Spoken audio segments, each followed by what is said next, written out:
Okay,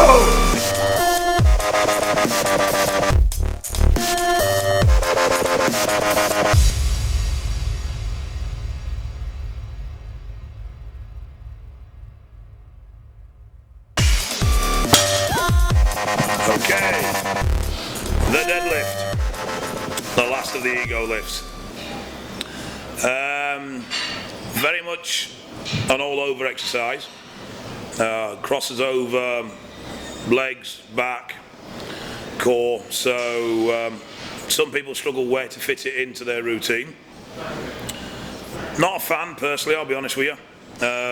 For me, it's a powerlifting movement and shouldn't really be used in bodybuilding. But a lot of people swear by it, and there's no doubt it does put thickness and size on your back.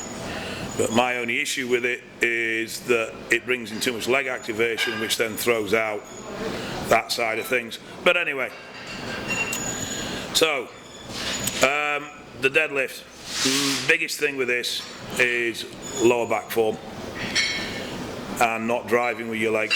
The amount of people you see deadlift put far too much weight on the bar, because it is one of those lifts that you can throw a lot of weight at, and they end up doing some sort of rounded back, weird stiff leg deadlift.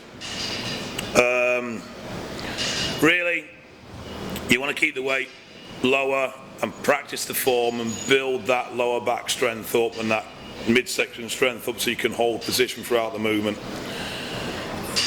With a deadlift, you need to drive cleanly, head up, and the bar, once the bar starts moving, it's not a two-part movement, so it's not straighten the legs, then stand up straight with the bar.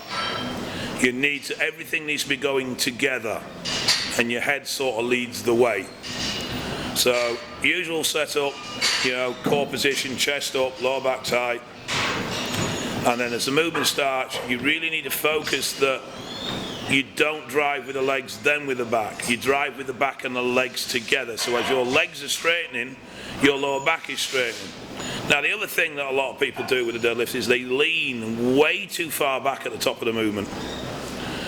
It's dangerous. It puts your lower back in a really strange position. Lockout is upright, chest up. You don't need to lean 6, 7, 8 inch backwards. And if anything, you're actually taking a tension and load off your back, which is the target muscle with this. Okay, so stance just over shoulder width apart. Now, choice is yours on grip. You can use a double overhand, but obviously that's a weaker style of grip, or you can use opposing grip. If you're going to use an opposing grip, make sure you swap it over left to right regular. Bend your legs, drop your arse, chest up, head up, and a small arch in the back. Then, as you start to drive, keep your back shape intact and drive with your legs. And as you come up, start to stand upright so that as you reach the top of the movement, your legs are locked and your back is straight. Then lower slowly under control and repeat. It's that simple. However, if your back starts to round and you start to lose back shape, then you need to stop, because you're starting to get dangerous and the weight's too much.